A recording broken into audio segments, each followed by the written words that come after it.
नमस्ते बच्चों, स्वागत है आपका एक बार फिर से मेरे YouTube channel study with MG में। और आज जो हम पढ़ने जा रहे हैं राजनीति विज्ञान कक्षा 11 NCERT के सिलेबस से अपना जो नया चैप्टर है आज का वो है सामाजिक न्याय। इस चैप्टर के अंतर्गत हम सामाजिक न्याय क्या होता है, इसके कौन कौन से घटक होते हैं और अंत में इसी के अंतर्गत मुक्त बाजार व्यवस्था और उस व्यवस्था के पक्ष और विपक्ष में तर्क के बारे में जानेंगे। तो चलिए बच्चों शुरू करते हैं हमारा आज का वीडियो सामाजिक न्याय। लेकिन बच्चों वीडियो शुरू करने से पहले आप सबसे अपील है कि आप मेरे इस चैनल को सब्सक्राइब ज़रूर करें और इसको अधिक से अधिक लाइक और शेयर करें। तो चलिए शुरू करते हैं सामाजिक न्याय, सोशल जस्टिस। तो बच्चों आधुनिक विश्व में राजनीति विज्ञान के अंतर्गत न्याय को एक केंद्रीय महत्व की विषय वस्तु माना जाता है। यानी कि राजनीति विज्ञान की अवधारणाओं में न्याय एक ऐसी अवधारणा है जो कि केंद्रीय महत्व इसका है। स्वतंत्रता, अधिकार, समानता के समान इसका भी केंद्रीय महत्व है। न्याय की सर्वमान्य परिभाषा, अब तक जितनी भी परिभाषाएं दी गई है विद्वानों के द्वारा, कोई भी सर्वमान्य परिभाषा नहीं है। सर्वमान्य का मतलब कोई एक ऐसी परिभाषा जिसके ऊपर सभी विद्वान एक मत हो कि ये परिभाषा जो है उचित है। प्रत्येक विद्वान ने इसकी अलग अलग परिभाषाएं दी है, तो सर्वमान्य परिभाषा इसकी नहीं है। न्याय का एक पहलू जो होता है वो प्रेम से संबंधित है। यानी कि दो व्यक्तियों के बीच में समानता के आधार पर जो संबंध होता है, जिसको हम दूसरे शब्दों में प्रेम भी कह सकते हैं, तो प्रेम से भी संबंधित हो सकता है। परंतु वस्तुतः अगर हम देखें तो न्याय का जो संबंध होता है, सरोकार होता है, वो होता है समाज में हमारे जीवन, यानी कि समाज में हम किस स्थिति में हैं, पहली बात तो वो। फिर सार्वजनिक जीवन को व्यवस्थित करने के लिए, सार्वजनिक जीवन यानी कि लोगों के साथ हमारा अपना तालमेल किस तरह का है, तो उसको व्यवस्थित करने के लिए जो नियम होते हैं और जो तरीके होते हैं वो होता है सामाजिक न्याय, जिसके द्वारा समाज के सदस्यों के बीच सामाजिक लाभ और सामाजिक कर्तव्यों का बंटवारा होता है। यानी कि समाज के अंतर्गत जितनी भी सुविधाएं होती है, जितने भी संसाधन होते हैं, उन संसाधनों का न्यायपूर्ण तरीके से प्रत्येक व्यक्ति के बीच में विभाजन होना चाहिए, बंटवारा होना चाहिए। और कर्तव्य जो होते हैं समाज के प्रति, वो कर्तव्य भी समान रूप से सभी व्यक्तियों के हिस्से में आने चाहिए। जैसे कि सामाजिक लाभ या सुविधा या सामाजिक संसाधन की दृष्टि से देखा जाए, जैसे रोजगार, शिक्षा या चिकित्सा, ये चीज़ें ऐसी होती है जिसका लाभ सभी व्यक्तियों को मिलना चाहिए। तो देश के प्रति, समाज के प्रति जो अपना कर्तव्य होता है, वो कर्तव्य भी सभी व्यक्तियों के बीच में समान रूप से विभाजित होना चाहिए, ना किसी को कम ना किसी को ज़्यादा। ठीक है, चलिए आगे चलते हैं। आगे हम देखते हैं इस अध्याय को जब हम पढ़ेंगे, विश्लेषण करेंगे, तो उसके बाद जो मुख्य रूप से जो प्रश्न निकल करके आते हैं, उन प्रश्नों के हम हल समाधान कर पाएंगे। जिसमें से देखिए आप, विभिन्न समय काल में न्याय के जो सिद्धांत खोजे गए हैं, उन सिद्धांतों की पहचान करना कि कौन कौन से सिद्धांत होते हैं न्याय के और उनका क्या तात्पर्य होता है। नंबर 2, वितरणात्मक न्याय की पहचान करना। वितरणात्मक न्याय, वितरण करना यानी कि बांटना, डिस्ट्रीब्यूशन करना, यानी कि लोगों के बीच में न्याय यानी कि सुविधाएं, सामाजिक सुविधाएं जो बांटी जाती है वो किस प्रकार से होगा, वो देखा जाएगा। और नंबर 3, जॉन रॉल्स के न्याय सिद्धांत में निष्पक्ष और न्यायपरक समाज क्या होता है, वो चीज़ हम देखेंगे। तो चलिए अब चैप्टर शुरू करते हैं डिटेल में। तो सबसे पहली बात जो होता है, न्याय क्या होता है। ठीक है, तो प्राचीन समय में न्याय का संबंध, यानी कि प्राचीन समय में जो विद्वान होते थे वो ये कहते हैं कि न्याय का संबंध जो होता है वो धर्म से होता है और धर्म को बनाए रखना ही न्याय होता है। और धर्म को बनाए रखना किसका कर्तव्य होता था? राजा का कर्तव्य होता था कि वो धर्म की रक्षा करे, धर्म यानी कि न्याय। इसके अंतर्गत क्या होता था कि अगर कोई व्यक्ति उचित कार्य करता, अच्छा कार्य करता, सामाजिक हित की दृष्टि से कार्य करता, तो राजा उसको क्या देता? इनाम देता, पुरस्कार देता। और अगर कोई गलत कार्य करता, समाज के विपरीत, धर्म के विरुद्ध कार्य करता, तो राजा उसको दंड देता। नंबर 2, न्याय का अर्थ विभिन्न क्षेत्रों में भिन्न भिन्न हो सकता है, जैसे राजनीतिक, सामाजिक और आर्थिक क्षेत्र में न्याय का अर्थ भिन्न भिन्न हो सकता है। राजनीतिक न्याय अलग है, सामाजिक न्याय की दृष्टि से अलग अर्थ इसका हो सकता है और आर्थिक दृष्टि से इसका अलग अर्थ हो सकता है। जैसे राजनीतिक न्याय, सामाजिक न्याय और आर्थिक न्याय। राजनीतिक न्याय में देश की राजनीतिक व्यवस्था में, राज्य की राजनीतिक व्यवस्था में भाग लेने का सबको समान अवसर मिले। ठीक है, तो यहाँ पे राजनीतिक क्षेत्र से तात्पर्य है इसका। सामाजिक क्षेत्र में समाज में सभी व्यक्तियों को समान महत्व मिले, सारी सुविधाओं का सभी लोग समान रूप से उपयोग करें। और आर्थिक क्षेत्र में किसी के भी साथ मतलब सभी व्यक्तियों को रोजगार के समान अवसर मिले, जिससे कि वो अपना आर्थिक रूप से कल्याण कर सके। ठीक है ना। फिर नंबर 3, हर व्यक्ति को उसका उचित अधिकार, यानी कि समाज में जो उसका स्थान है उस स्थान को देखते हुए उसको उचित अधिकार मिले और वो भी उसकी योग्यता के हिसाब से, जो उसकी योग्यता है उस योग्यता के हिसाब से मिलना चाहिए। तो ही क्या होगा, न्याय की स्थापना हो सकती है। अब न्याय की स्थापना के लिए क्या होना जरूरी है वो देखिए आप। सबसे पहली बात तो भेदभाव नहीं होना चाहिए, यानी कि समाज में किसी भी व्यक्ति के साथ भेदभाव नहीं होना चाहिए। फिर वो भेदभाव चाहे लिंग के आधार पर हो, जाति के आधार पर हो। लिंग यानी कि स्त्री और पुरुष के आधार पर भेदभाव ना हो, जाति के आधार पर, धर्म के आधार पर, संपत्ति के आधार पर, रंग क्या है, रूप क्या है, कि रंग रूप के आधार पर, जन्म कहाँ हुआ है, इस आधार पर कोई भेदभाव नहीं होना चाहिए लोगों के बीच में। फिर देखिए, इसमें समानता अनिवार्य होती है, यानी कि प्रत्येक व्यक्ति समान। ठीक है। फिर योग्यता के आधार पर महत्व, यानी कि जिस व्यक्ति में जो योग्यता है उस योग्यता के हिसाब से उसको प्रतिफल मिलना चाहिए। फिर नंबर 4, विशेष आवश्यकता वालों का ध्यान रखना। कुछ लोग ऐसे होते हैं समाज में जिनकी विशिष्ट आवश्यकताएं होती है और वो विशिष्ट आवश्यकता उसके शारीरिक क्षमता को देखते हुए हो सकती है। शारीरिक क्षमता के अंतर्गत देखिए, जैसे कि उदाहरण के लिए मैं बताऊं, विकलांग लोगों को देखते हुए, विकलांग लोग भले वो योग्य हो सकते हैं, लेकिन कुछ मामलों में उनको एक जो नॉर्मल लोग होते हैं, सामान्य लोग होते हैं, उनके बराबर तक आने के लिए उनको कुछ विशेष सुविधाएं चाहिए, जैसे रैंप की सुविधा। ठीक है ना। विकलांग लोग सामान्य लोगों की तरह सीढ़ियाँ नहीं चढ़ सकते। ठीक है ना। तो उनके लिए क्या होना चाहिए, रैंप होना चाहिए। तो ये यहाँ पर इनकी विशेष आवश्यकता में आ सकता है। फिर महिलाओं के बारे में देखिए, महिलाओं के बारे में आज भी ज़्यादातर जगहों पर क्या होता है, अन्याय होता है, भेदभाव होता है। तो उनके लिए भी कुछ विशेष सुविधाएं होनी चाहिए, जिसमें भी समाज में देखो, भारतीय समाज में विशेष रूप से देखा जाए तो विधवा और वृद्ध औरतों के संबंध में महिलाओं के साथ आज भी अन्याय होता है। फिर महिलाओं के जीवन का फैसला आज भी पुरुष लोग करते हैं, तो इनके लिए कुछ विशेष सुविधाएं होनी चाहिए। तो ये कहलाते हैं विशेष आवश्यकता वाले व्यक्ति। अब चलिए आगे चलते हैं। न्याय में संपूर्ण समाज की भलाई छुपी होती है, यानी कि न्याय में क्या होता है कि पूरे समाज की भलाई हो, समाज के प्रत्येक व्यक्ति का भला हो, किसी के साथ कोई अन्याय न हो, कोई वंचित न रह जाए। ठीक है।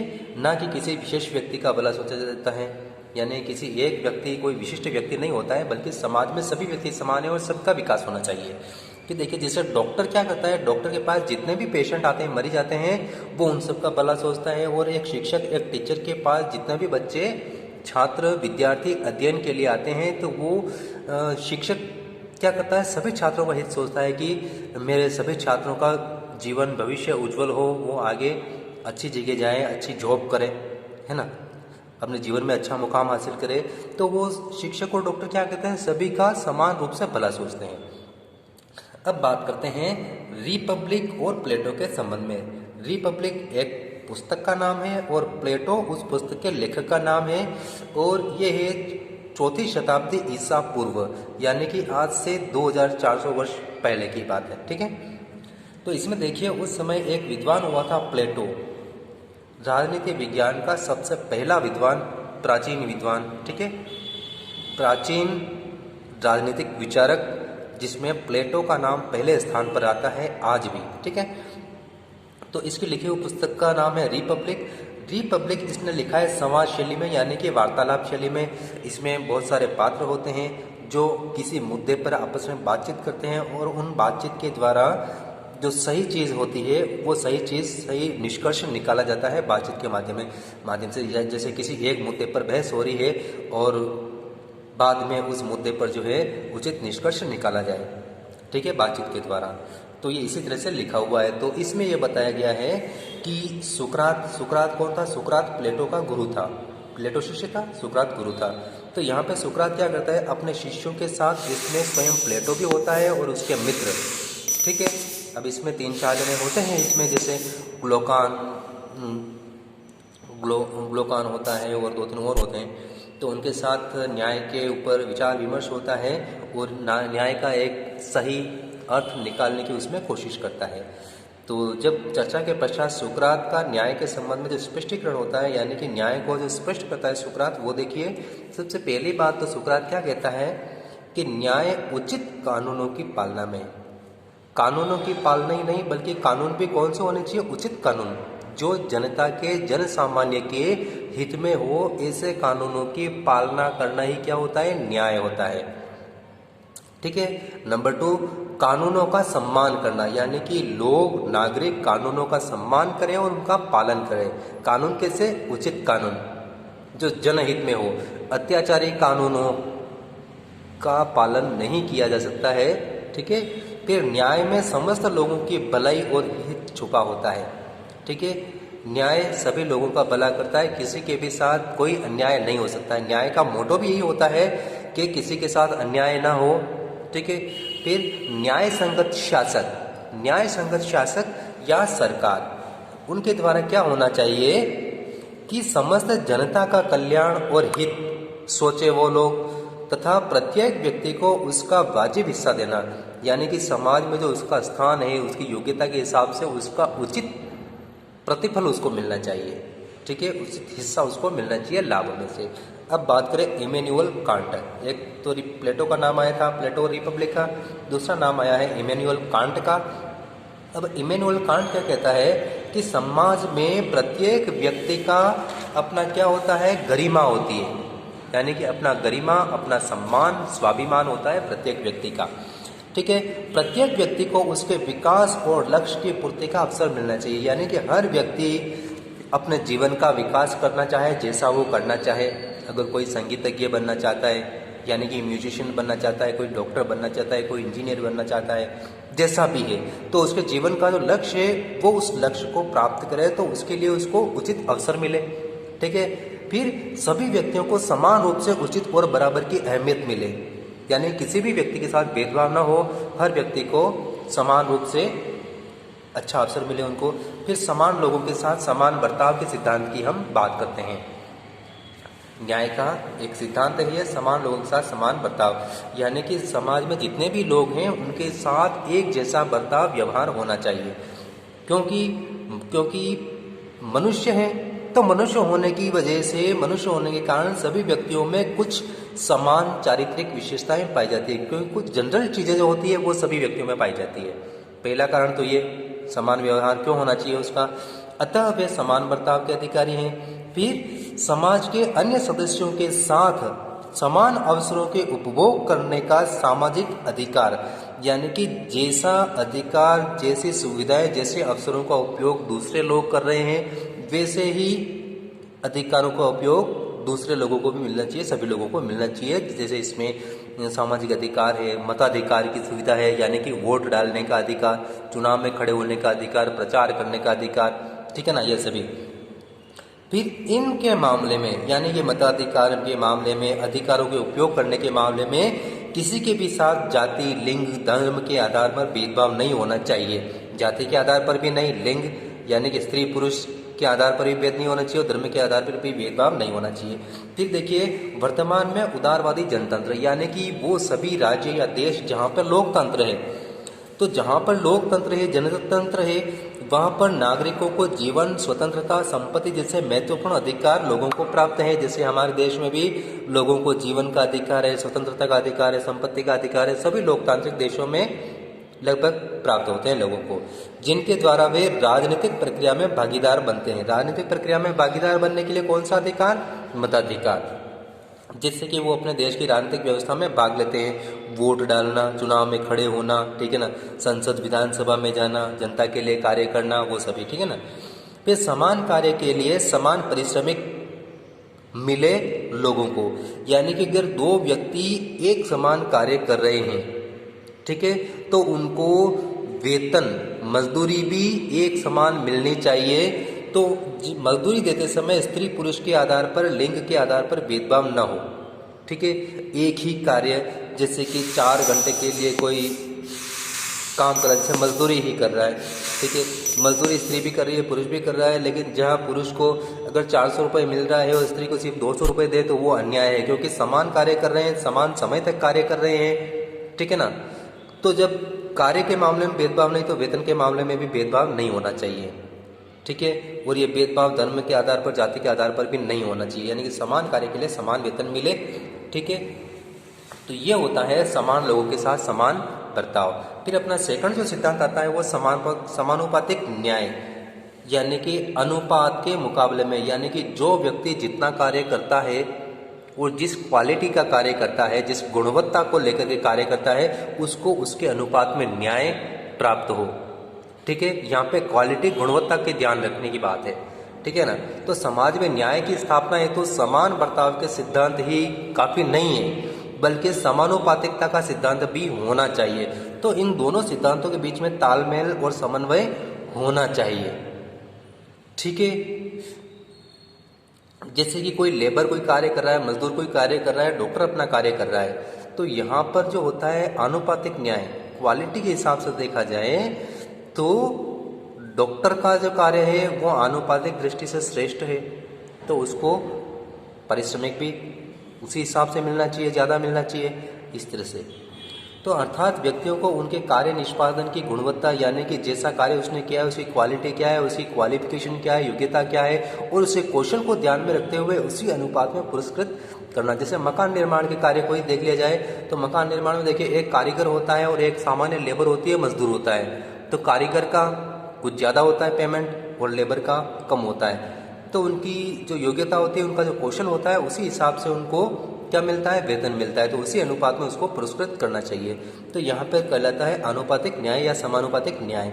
अर्थात कुछ विशेष परिस्थितियों में प्रत्येक के साथ समान बर्ताव करना अनुचित है, यानी कि हर जगह पे सिर्फ समान व्यवहार ही किया जाए तो ये भी सही नहीं है। नंबर 2, जैसे एक कक्षा के सभी विद्यार्थियों को समान अंक देना अनुचित है, यानी कि एक ही क्लास, जैसे आप ही क्लास है तो सभी बच्चों को जैसे 10 नंबर का टेस्ट है सबको 10-10 नंबर दे दिया जाए, ये काफ़ी नहीं है। बल्कि उन्होंने जो टेस्ट में जो अपना योगदान दिया है, जिस तरह की क्वालिटी उनकी रही है, ठीक है ना, उस क्वालिटी के हिसाब से उनको क्या दिया जा सकता है, अंक दिया जा सकता है। लेकिन समान अंक किसी भी एक ही क्लास में है, एक टेस्ट दिया है तो सबको एक जैसा दिया जाए, वैसा नहीं हो सकता है। ठीक है ना। फिर पुलिस, खनिकों, दमकल कर्मियों, दिहाड़ी मजदूरों को समान वेतन नहीं दिया जा सकता है। सबको उनके कार्यों की गुणवत्ता, कार्यों की क्वालिटी, ठीक है ना, फिर कार्य किस तरह का है, खतरनाक कार्य है, सामान्य कार्य है, किस तरह का कार्य है, तो उसको देखते हुए ही वेतन का निर्धारण किया जा सकता है। और तीसरा जो सिद्धांत आता है अपने न्याय का, वो है विशेष जरूरतों का, आवश्यकताओं का ध्यान रखना या ख्याल रखना। तो समाज में पारिश्रमिक, पुरस्कार या अधिकार या कर्तव्यों का जो वितरण किया जाता है, संसाधनों का जो वितरण होता है, ठीक है ना, संसाधन जैसे शिक्षा, चिकित्सा, पेयजल, जो भी सुविधाएं मिल रही है, नौकरी, हर एक चीज़, पद, पोस्ट, ये सभी क्या एक संसाधन है। और इन संसाधनों का वितरण करते समय क्या है, विशेष आवश्यकता का भी ख्याल रखा जाना चाहिए। विशेष आवश्यकता के अंतर्गत सामाजिक न्याय, तो लोगों की विशेष जरूरत, विशेष आवश्यकताएं क्या है, तो वो उसमें देखी जानी चाहिए, उनका भी ध्यान रखा जाना चाहिए। जैसे समाज के विशेष आवश्यकता वाले वर्ग जिनमें कौन आते हैं, महिलाएं, पिछड़ा वर्ग, निर्धन और विकलांग लोग, ठीक है ना, ये लोग आते हैं, विधवाएं आती है, वृद्ध लोग आते हैं, ठीक है ना। तो इनको क्या है, विशिष्ट और अलग से रियायतें इनको प्राप्त होनी चाहिए, क्योंकि समाज में इनका लेवल सामान्य लोगों की अपेक्षा क्या है, थोड़ा नीचा है, ठीक है ना। तो ये समाज के जो सामान्य वर्ग हैं, उन वर्गों के मुकाबले इनको लाया जाए, उनके समान उनको लाया जाए, तो उस स्थिति तक लाने के लिए, सामान्य लोगों की स्थिति तक लाने के लिए इनको कुछ विशेष सुविधाएं मिलनी चाहिए, तो वो उनको दी जाए। तो ऐसा करने से क्या होगा, समान बर्ताव के सिद्धांत का खंडन नहीं होगा, उसका उल्लंघन नहीं होगा, बल्कि उसका विस्तार ही होता है। यानी कि इससे समानता के सिद्धांत को कहीं पर भी हानि नहीं होती है, बल्कि इससे समानता स्थापित की जा सकती है इस सिद्धांत के द्वारा। ठीक है, अर्थात एक अच्छे जीवन और उस जीवन के लिए, एक अच्छे जीवन और उसके लिए, किसके लिए, उस जीवन के लिए, अच्छे जीवन के लिए जो जरूरी न्यूनतम बुनियादी आवश्यकताएं होती है, जो सुविधाएं होती है, वो सुविधाएं वंचित लोगों को दी जानी चाहिए ताकि वो सामान्य धरातल तक आ पाए। ठीक है, और ये कार्य सिर्फ विशेष प्रावधान करके ही किया जा सकता है, और ये विशेष प्रावधान कौन कर सकता है, सरकार कर सकती है। यानी कि जो जरूरी न्यूनतम बुनियादी आवश्यकताएं, सुविधाएं से वंचित लोग हैं, उन लोगों को सामान्य धरातल तक लाने के लिए विशेष प्रावधान सरकारों द्वारा किए जाते हैं। यानी कि ये कार्य सरकार ही कर सकती है और कोई नहीं कर सकता। अब बात करते हैं न्यायपूर्ण बंटवारा। न्यायपूर्ण बंटवारा क्या होता है, तो वो देखिए, नंबर 1, कानून और नीतियाँ जो होती है वो सभी व्यक्तियों पर समान रूप से लागू होनी चाहिए। यानी किसी को भी विशेष अधिकार नहीं मिलना चाहिए कि मुझे तो इससे छूट है, नहीं, किसी को भी छूट नहीं होगी। कानून पॉलिसी सबके ऊपर एक जैसी लागू होगी, चाहे उसका स्टेटस कुछ भी हो। ठीक है। नंबर 2, वस्तुओं और सेवाओं का न्यायोचित बंटवारा हो। वस्तुएं, सेवाएं, समाज में जो भी सुविधाएं हैं उनका न्यायोचित बंटवारा हो। यहाँ पर सिर्फ शर्त स्थापित की जा सकती है, कोई एक शर्त लगा दी जा सकती है, जैसे कि कोई सरकारी नौकरी निकली है, सरकार ने वैकेंसी निकाली है, तो उसमें सभी व्यक्ति भाग ले सकते हैं, लेकिन वहां पर योग्यता निर्धारित कर दी जाती है कि भाई ये योग्यता होनी चाहिए। अगर ये योग्यता हो तो सभी व्यक्ति जो इस योग्यता को पूरा करते हो वो उसमें पार्टिसिपेट कर सकते हैं। तो इसका न्यायोचित बंटवारा होना चाहिए, चाहे वो राष्ट्रों के बीच में हो, यानी कि देशों के बीच में, या समाज और व्यक्तियों के साथ हो। नंबर 3, सभी व्यक्ति जीवन की स्थितियों और अवसरों के मामले में बुनियादी समानता का उपभोग करें, साथ ही व्यक्तित्व के विकास का सोद्देश्य प्रयास करें। यानी कि अपने व्यक्तित्व के विकास के लिए वो प्रयास करे ताकि वो स्वयं को अभिव्यक्त कर सके। जैसे कि मुझे डॉक्टर बनना है या मुझे इंजीनियर बनना है, तो इसके लिए वो प्रयास करे तो ही वो क्या कर पाएगा, अपनी प्रतिभा को व्यक्त कर पाएगा। यानी कि वो अपने जीवन में वो लक्ष्य प्राप्त कर पाएगा जिसकी उसको तमन्ना है। ठीक है। उक्त लक्ष्य की प्राप्ति हेतु तो सरकारों के द्वारा समय समय पर सामाजिक सुधार और भूमि सुधार कानून बनाए गए और उनको लागू किया गया। यानी कि समाज में पहले किसी समय में बहुत सारी कुरीतियाँ थी, आडंबर थे, अंधविश्वास थे, गलत प्रथाएं थी, तो उनको खत्म किया गया कानून बना करके, और भूमि सुधार कानून भी इसी अंतर्गत लागू किए गए। भूमि सुधार कानून का मतलब आज़ादी के समय तक, देश आज़ाद हुआ तब तक देश की अधिकांश कृषि भूमि की बात करते हैं, तो उनके ऊपर कुछ साहूकारों का, जागीरदारों का कब्जा था, और किसान लोग उनके वहाँ पे क्या करते थे, बंधुआ मजदूरी करते थे। तो उनकी जो कृषि भूमि थी वो उनसे लेकर के भूमिहीन कृषकों के बीच में बांटी गई। ठीक है ना। तो उसको भूमि सुधार कानून के अंतर्गत उसको लाया जाता है। जैसे जाति प्रथा, छुआछूत उन्मूलन हेतु कानून बनाया गया और न्यायपूर्ण बंटवारे का प्रयास किया गया जाति प्रथा को समाप्त करने के लिए, छुआछूत को समाप्त करने के लिए, क्योंकि ये अन्यायपूर्ण प्रथाएं थी समाज में किसी समय। तो लोगों को समानता, लोगों के बीच में समानता स्थापित करने के लिए जो कुरीतियाँ थी समाज की, उनको खत्म करना जरूरी था। तो उसके लिए सरकार ने कानून बनाए और न्यायपूर्ण समाज की स्थापना का प्रयास किया। फिर देखिए, शिक्षा और नौकरियों में न्यायपूर्ण बंटवारे हेतु शैक्षणिक संस्थाओं और नौकरियों में आरक्षण की व्यवस्था को लागू किया गया। यानी कि पहले समाज में आज़ादी से पहले तक, मतलब ज़्यादातर देखा जाए तो नौकरियों में, शिक्षा के क्षेत्र में जो समाज की जो ऊंची जातियाँ थी, ज़्यादातर वही लोग उन चीज़ों का लाभ उठा रहे थे, और वंचित वर्गों के पास में कोई सुविधा नहीं थी।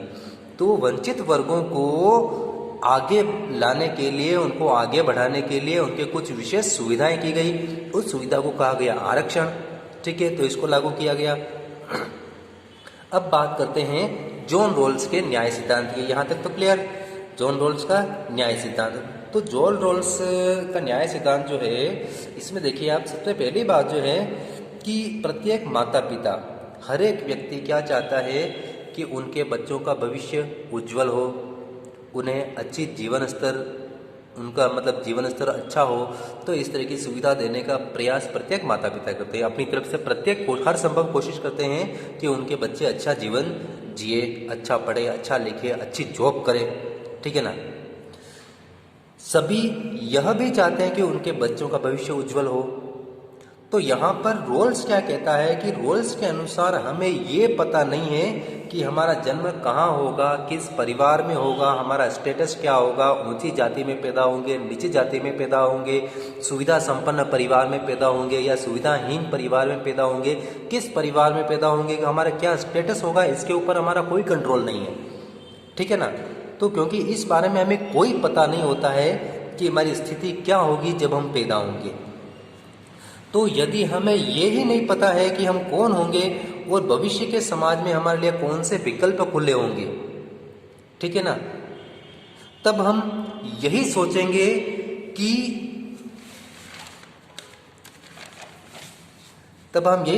कि समाज में सभी सदस्यों का उचित स्थान हो। जब हमें ये पता ही नहीं है कि हमारा स्टेटस क्या होगा जब हम पैदा होंगे, कौन से परिवार में पैदा होंगे, तो फिर हम क्या सोचेंगे पैदा होने के बाद कि भाई समाज में सभी लोग, सभी सदस्य एक जैसे होने चाहिए, बराबर होने चाहिए।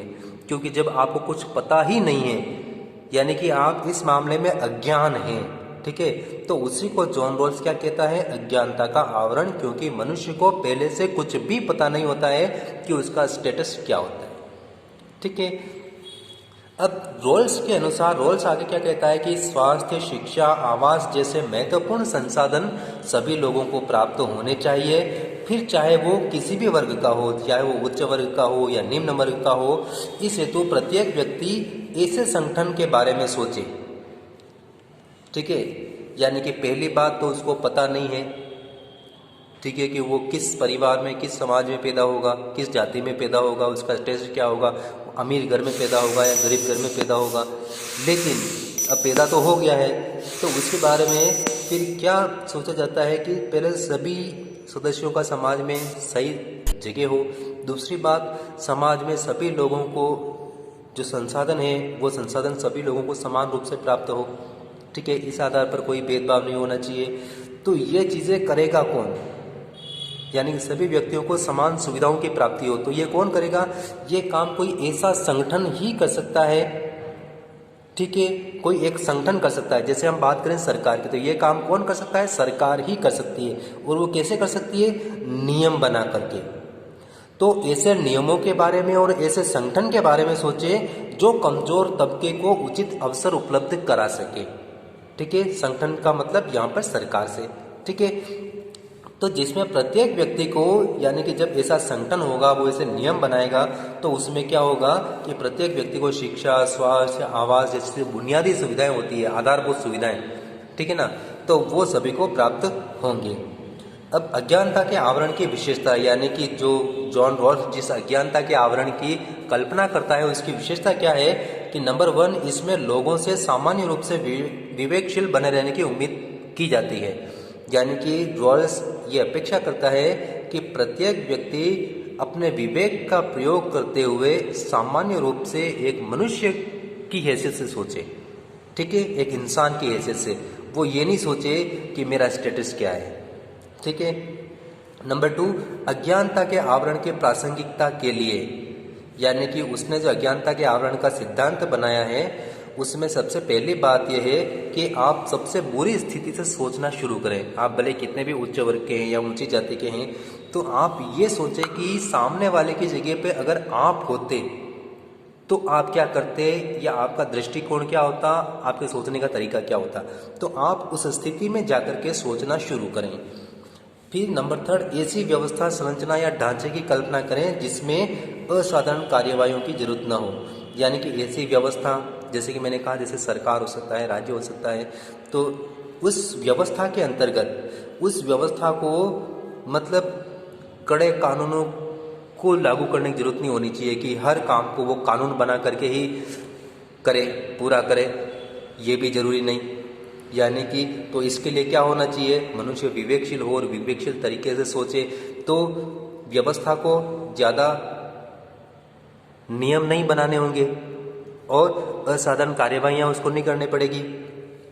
फिर उस व्यवस्था में जो निर्धारित नियम होंगे और नीतियों से संपूर्ण समाज का लाभ होना चाहिए। यानी कि सरकार अगर कोई नियम बनाती है, कानून बनाती है, तो ठीक है, उसमें क्या होता है कि जो सुविधा से विहीन लोग होते हैं, सुविधाहीन लोग होते हैं, उनकी भलाई के लिए वो नियम बना रही है। लेकिन वो नियम भी ऐसे होने चाहिए कि उससे जो पहले से जिन लोगों को सुविधा प्राप्त है समाज में, ठीक है ना, उनकी स्थिति और उनकी सुविधाओं पर कोई आंच नहीं आनी चाहिए, ठीक है। ये चीज इसमें है। यानी कि अगर सरकार ऐसी नीतियां बनाई जाती है तो उसमें समाज में जो पहले से बेहतर स्थिति में है, अच्छी स्थिति में है ना, तो उनको किसी प्रकार का कष्ट नहीं होना चाहिए, ऐसी नीतियां बनाई जाए। अब जो इसने सिद्धांत दिया है जॉन रॉल्स ने, उसका कुल मिलाकर के उसका निष्कर्ष क्या निकलता है वो देखिए कि विवेकशील मनुष्य के द्वारा जब विवेकशील चिंतन किया जाता है तो उस चिंतन के द्वारा ही हम समाज में लाभ और भार यानी कि संसाधनों और कर्तव्यों के वितरण के बारे में निष्पक्षता पूर्वक विचार कर सकते हैं। यानी कि एक विवेकशील मनुष्य बन करके हम सोचें। हमारे पास पूर्व निर्धारित लक्ष्य या नैतिकता से प्रतिमान नहीं होते, यानी कि हम पहले से नहीं पता कि हम कहाँ पैदा होंगे, किस स्थिति में पैदा होंगे, हमारा क्या स्टेटस होगा। इसलिए क्या है कि हम क्या प्रारंभिक स्थिति से सोचने की कोशिश करें। तो इसमें क्या है, अगर हम ऐसा करते हैं तो एक सही डिसीजन तक हम पहुंच सकते हैं कि हमें क्या करना चाहिए, या समाज के जो वंचित तबके हैं उनको, उनके विकास के लिए हम क्या कर सकते हैं, क्या योजना बना सकते हैं, उस तरह से। तो रोल्स का यह विचार उसके न्याय सिद्धांत के निष्पक्ष और न्याय के प्रश्न को हल करने का आसान और सशक्त उपाय बनाता है। यानी कि अगर रोल्स के इस न्याय सिद्धांत को अगर अपनाया जाए तो उससे क्या हो सकता है कि जो समाज में जो अन्यायपूर्ण स्थिति है उस अन्यायपूर्ण स्थिति को खत्म किया जा सकता है और एक न्यायपूर्ण समतापूर्ण समाज स्थापित किया जा सकता है। अब आते हैं हम सामाजिक न्याय का अनुसरण, यानी किस तरह से हम सामाजिक न्याय की स्थिति समाज में स्थापित कर सकते हैं। तो इसके लिए क्या कर सकते हैं कि देखिए इसमें कि न्यायपूर्ण समाज के लिए लोगों के रहन सहन के तौर तरीकों में पूर्ण समानता और एकरूपता न तो आवश्यक है और न ही संभव। यानी कि सभी व्यक्तियों का स्टेटस एक जैसा हो, ये तो बिल्कुल ही संभव नहीं है। कोई अमीर होगा, कोई गरीब होगा, ठीक है ना। शारीरिक आधार पर कोई सामान्य व्यक्ति हो सकता है, कोई विकलांग व्यक्ति हो सकता है। मानसिक आधार पर कोई किसी का मानसिक स्वास्थ्य अच्छा हो सकता है तो किसी का मानसिक स्वास्थ्य डामाडोल हो सकता है, ठीक है, सभी जानते हैं। तो एक रूपता और समानता कोई जरूरी नहीं है और ये संभव भी नहीं है कि आप मतलब उसको स्थापित कर सको, ठीक है ना। प्रकृति खुद नेचर, प्रकृति ईश्वर ही लोगों को असमान बनाता है, तो आप उनमें एकदम से समानता स्थापित कर दोगे, यह संभव नहीं है, ठीक है। परंतु इसमें क्या है कि सामाजिक न्याय की स्थापना और एक न्यायपूर्ण समाज के आदर्श के लिए समाज के लोगों को विशेष रूप से अभावग्रस्त, सुविधाहीन और वंचित तथा हाशिए पर खड़े लोगों के लिए बुनियादी सुविधाओं का इंतजाम तो आप कर ही सकते हैं, ठीक है ना। पूर्ण समानता हम नहीं ला सकते, लेकिन एक न्यायपूर्ण समाज की स्थापना करने के लिए, ठीक है। दूसरी बात, जो लोग अभाव से ग्रस्त हैं, वंचित लोग हैं, जिनके पास सुविधाएं नहीं है, वंचित हैं, हाशिए पर खड़े होना, यानी कि समाज के बिल्कुल एक किनारे खड़े हुए, ठीक है, जिनके पास कुछ नहीं है, तो उन लोगों के लिए हम कुछ विशेष रूप से बुनियादी सुविधाओं का इंतजाम तो हम कर ही सकते हैं ना। तो इसके लिए उनकी बुनियादी स्थितियों, आवश्यकताओं, सुविधाओं को उपलब्ध कराया जाना चाहिए ताकि वे स्वस्थ और सुरक्षित जीवन जीने में सक्षम हो। यानी कि उनको वो सुविधाएं उपलब्ध कराई जाए ताकि उनका जीवन भी सुरक्षित हो, सक्षम हो, स्वस्थ हो और वो लोग भी क्या है, अपनी प्रतिभा का विकास कर सके। यानी कि गरीब माता पिता का बालक भले वो कितना भी प्रतिभाशाली है, लेकिन जब तक उसको दूसरा अधिकार नहीं मिलेगा वो अपनी प्रतिभा का विकास नहीं कर पाएगा। जैसे वो उचित शिक्षा प्राप्त नहीं कर पाएगा, चाहे वो कितना भी प्रतिभाशाली हो। तो उनको ये विशेष सुविधाएं उपलब्ध कराई जाए ताकि वो अपना विकास कर सके और समान अवसरों का लाभ उठा सके और अपने जीवन का जो लक्ष्य जो उन्होंने चुना है वो उस ओर लक्ष्य को प्राप्त कर सके, उस लक्ष्य की ओर बढ़ सके। तो इसके लिए देखिए विभिन्न देशों की सरकारों ने और विश्व स्वास्थ्य संगठन ने लोगों के लिए जो निर्धारित बुनियादी सुविधाएं निर्धारित की है कि लोगों को कौन कौन सी सुविधाएं आवश्यक रूप से प्राप्त होनी ही चाहिए। तो उसमें देखिए पौष्टिक भोजन मिलना चाहिए, ठीक है, कुपोषण का शिकार ना हो, स्वच्छ पेयजल मिलना चाहिए, स्वच्छ पर्यावरण, शिक्षा, चिकित्सा, न्यूनतम मजदूरी, आवास उपलब्ध कराएं, तो न्याय का अनुसरण हो सकता है। यानी कि आप न्याय, समाज के सभी लोगों को न्याय प्रदान कर सकते हैं, उसकी एक शुरुआत हो सकती है। तो सरकारों द्वारा वंचितों को सहायता उपलब्ध कराई जानी चाहिए। यानी कि ये कार्य जो है, लोगों को जो सुविधाएं मिलनी चाहिए, ये सुविधाएं कौन उपलब्ध करा सकता है? सिर्फ सरकार ही उपलब्ध करा सकती है, क्योंकि सरकार की पहुंच सभी व्यक्तियों तक है। पूरे राज्य में हर क्षेत्र में सभी व्यक्तियों तक सरकार की पहुंच है। और दूसरी बात, सरकार के पास संसाधन है, इच्छा शक्ति होती है, ठीक है ना, तो वो ये कार्य कर भी सकती है। कोई प्राइवेट एजेंसी या कोई आप या मैं या कोई संगठन नहीं कर सकता है, ये काम सरकार ही कर सकती है। इसलिए ये काम सरकार को ही करना चाहिए। ठीक है, अब आते हैं हम मुक्त बाजार पर। यहाँ तक क्लियर? मुक्त बाजार बनाम राज्य का हस्तक्षेप। सबसे पहली बात, मुक्त बाजार व्यवस्था होती क्या है? मुक्त बाजार व्यवस्था वहाँ होती है जहाँ खुली प्रतिस्पर्धा हो। प्रतिस्पर्धा यानी कंपटीशन। और कंपटीशन पे किस क्षेत्र में? यहाँ पर बात करते हैं हम व्यापार और अर्थव्यवस्था के क्षेत्र में। व्यापारिक क्षेत्र में, अर्थव्यवस्था के क्षेत्र में खुली प्रतिस्पर्धा, ओपन कंपटीशन होना चाहिए, तथा उसमें राज्य का हस्तक्षेप बहुत ही कम हो, न्यूनतम हो, कम से कम हस्तक्षेप हो। ठीक है, उसको कहते हैं मुक्त बाजार व्यवस्था। तो मुक्त बाजार व्यवस्था के बहुत सारे समर्थक हैं, और जो इसको सपोर्ट करते हैं, समर्थक हैं, तो वो समर्थक क्या कहते हैं कि अधिकतम संभव व्यक्तियों को संपत्ति एकत्र करने, यानी कि व्यक्तियों को अधिकतम संभव, जहाँ तक संभव हो, वो योग्य हो, जितनी संपत्ति वो एकत्रित करना चाहे उतनी करने की छूट हो। ठीक है, मजदूरी के मूल्यों और लाभ के निर्धारण में स्वतंत्र होना चाहिए। यानी कि मजदूरी के मूल्य, यानी कि न्यूनतम मजदूरी क्या होगी, और कोई व्यक्ति अपने प्रोडक्ट के लिए, अपने काम के लिए वो कितना चार्ज करेगा, कितना लाभ मुनाफा कमाएगा, ये भी सरकार निर्धारित नहीं करे, बल्कि वो व्यक्ति निर्धारित करे जो वो सर्विस उपलब्ध करा रहा है या वो जो वो प्रोडक्ट दे रहा है। ठीक है, तो इस मामले में व्यक्ति को स्वतंत्र होना चाहिए। दूसरी बात, बाजार को राजकीय हस्तक्षेप से मुक्त किया जाए। यानी कि बाजार में राजकीय हस्तक्षेप मतलब सरकार का दखल बिल्कुल नहीं होना चाहिए। ठीक है ना, सरकार कोई नियम कानून कम से कम बनाए या नहीं बनाए। और तीसरी बात, इससे योग्यता एवं प्रतिभाशाली व्यक्तियों को ज़्यादा प्रोत्साहन मिलता है। यानी किससे? मुक्त बाजार व्यवस्था से। तो इसमें जो योग्य व्यक्ति होंगे, प्रतिभाशाली व्यक्ति होंगे, ठीक है ना, वो क्या करेंगे? विकास करेंगे, उनको ज़्यादा प्रोत्साहन मिलेगा। प्रोत्साहन किस हिसाब से? कि वो जितनी ज़्यादा मेहनत करेगा उतनी ज़्यादा वो संपत्ति एकत्रित करेगा, लाभ कमाएगा। ठीक है, फायदा, प्रॉफिट कमाएगा, उसको क्या मिलेगा? रिटर्न मिलेगा। और रिटर्न कब मिलेगा? जब उसके ऊपर किसी प्रकार का प्रतिबंध, बंदिश ना हो, उसको खुला छोड़ दिया जाए। ठीक है ना। और इस चीज़ में क्या होगा, जो अयोग्य व्यक्ति होंगे वो इस प्रतियोगिता में पीछे रह जाएंगे। ठीक है, तो योग्य व्यक्ति अपना विकास कर पाएंगे और इसी योग्यता से क्या होगा, न्याय स्थापित हो सकता है, यानी कि लोगों को खुला छोड़ दिया जाए। तो इसके लोगों को एकदम से खुला छोड़ने के क्या होगा, इससे कुछ अच्छे रिटर्न भी हो सकते हैं, गलत बुरे रिटर्न भी हो सकते हैं, यानी कि अच्छे परिणाम भी हो सकते हैं, बुरे परिणाम भी हो सकते हैं। तो उक्त व्यवस्था के साथ साथ मुक्त बाजार समर्थकों के द्वारा कुछ प्रतिबंधों को भी स्वीकार किया गया है, यानी कि एकदम से खुला भी नहीं छोड़ा जा सकता है, यानी खुले सांड की तरह नहीं छोड़ सकते। अगर खुले सांड की तरह छोड़ दिया गया तो वो लोगों को नुकसान भी पहुंचा सकता है।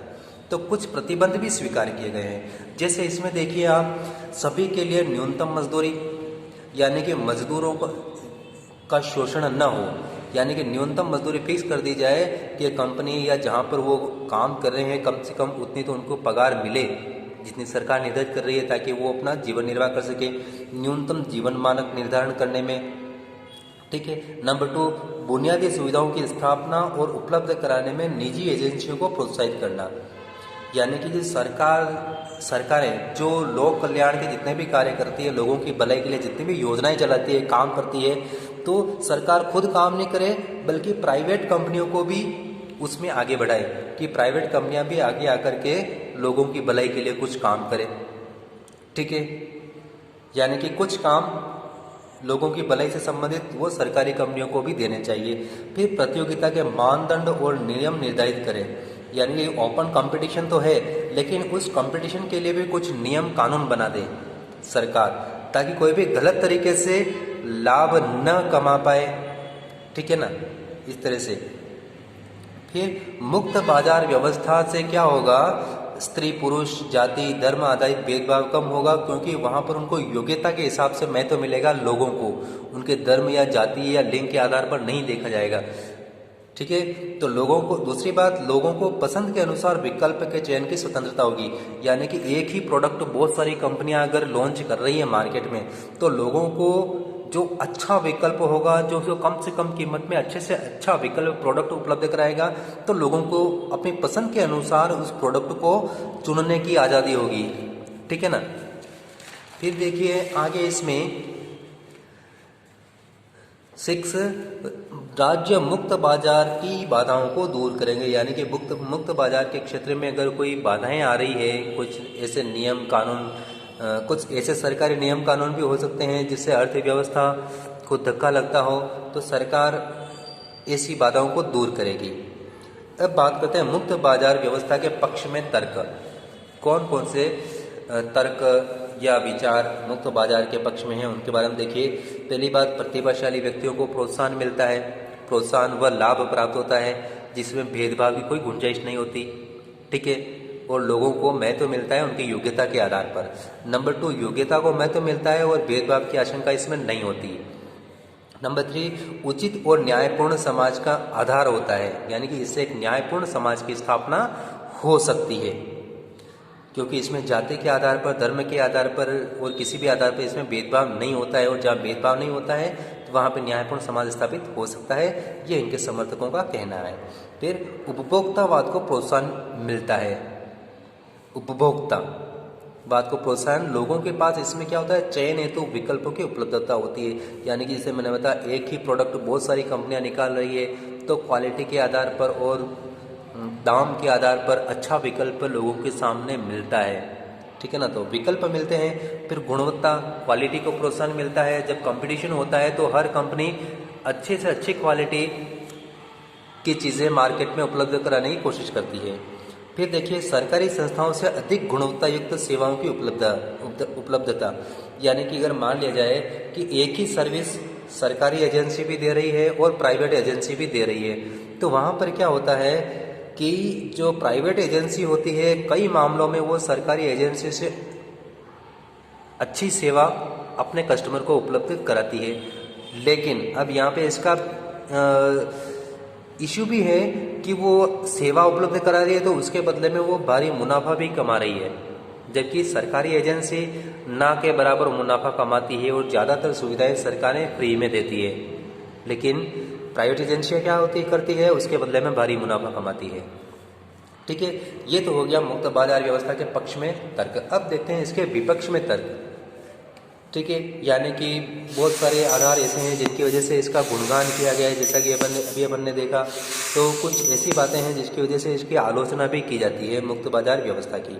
सबसे पहली बात कि कंपनियां और जो प्रतिस्पर्धा में जो लोग लगे हुए होते हैं, कंपटीशन में जो लोग होते हैं, वो लोग क्या करते हैं, अनुचित लाभ प्राप्त करने के लिए प्रतियोगिता के नियमों का उल्लंघन करते हैं। यानी कि एक जो स्वस्थ प्रतियोगिता होती है, ठीक है, उस स्वस्थ प्रतियोगिता के कुछ नियम होते हैं, तो क्या होता है कि गलत तरीके से लाभ प्राप्त करने के लिए उन नियमों को तोड़ा मरोड़ा जाता है, उनको उल्लंघन किया जाता है, ठीक है ना।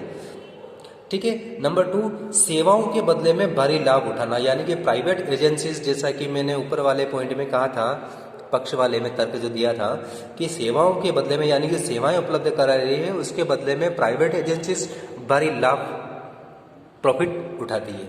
फिर देखिए, लोक कल्याण के क्षेत्र में निजी एजेंसियों द्वारा, यानी कि जैसे कि इससे पहले हमने देखा था कि लोक कल्याण के, जनता की भलाई के लिए कुछ काम जो है निजी एजेंसियों को दे दिया जाए, तो निजी एजेंसियां भी वहाँ पर तभी हाथ डालती है जब उनको लाभ प्राप्त होता है, उनको प्रॉफिट होता है, तो वो सिर्फ लाभ अर्जन के क्षेत्र को ही हाथ में लेती है, ठीक है ना। जहाँ नो प्रॉफिट नो लॉस, या जहाँ पर लॉस हो तो वहाँ पर वो कंपनियां आगे नहीं आती है। और अंतिम देखिए, यह व्यवस्था केवल ताकतवर, धनी और प्रभावशाली लोगों के हित के लिए कार्य करती है, यानी कि इन लोगों का ऐसा ग्रुप बन जाता है, गुट बन जाता है कि वो अपने अलावा किसी भी नए व्यक्ति को आगे नहीं बढ़ने देना चाहते, ठीक है ना। अनुचित तरीके से लाभ कमाना, सरकारी एजेंसियों को नुकसान पहुंचाना, ठीक है ना। तो ये ऐसे लोग ये कार्य करते हैं और सिर्फ कुछ एक लोगों की चलती है। एक ग्रुप होता है जो क्या करते हैं कि उनके क्लब में और कोई नया लोग शामिल नहीं हो जाए तो ऐसे लोगों के ऊपर वो क्या करते हैं, प्रतियोगिता का उल्लंघन करते हुए ऐसे लोगों को दबाने का काम करते हैं। जैसे कि बहुत सारी जो बड़ी बड़ी कंपनियां हैं मार्केट में, वो कोई नई कंपनी को नहीं आने देना चाहते और वो ऐसे कंपनियों को क्या कर देते हैं, उनको बर्बाद कर देते हैं। तो प्रतियोगिता में वही लोग बने रहते हैं जो पहले से होते हैं, ठीक है। तो इस तरह से जो आपका जो चैप्टर होता है फिनिश होता है। और आप सबसे एक बार जो मैं कहना चाहूँगा, आप मेरे इस चैनल को सब्सक्राइब करें, इसको शेयर करें और लाइक करें। धन्यवाद। जल्दी ही मिलते हैं हम एक नए वीडियो में। तब तक के लिए सुरक्षित रहें। कोरोना से बचने के लिए जो भी ज़रूरी गाइडलाइंस है जो सरकार ने जारी की हुई है उसका पालन करें। खुद भी स्वस्थ रहें और परिवार को भी स्वस्थ रखें। धन्यवाद।